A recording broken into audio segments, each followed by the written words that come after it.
How to install Winrar on Windows 10. Hi everyone, I'm here to assist you today without any delay. Let's jump right in.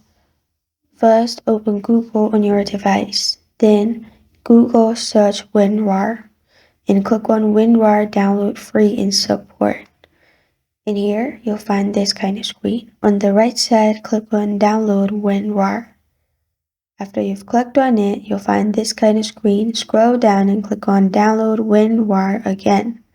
After you've clicked on Download Winrar, it will be installed.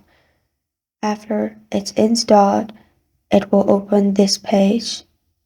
You can select Destination Folder. If not, press on Install at the bottom. After you have done that, you'll find this kind of screen pop up. Press on OK. If you want to change settings at the top, you can. If not, press on OK. After that, press on Done.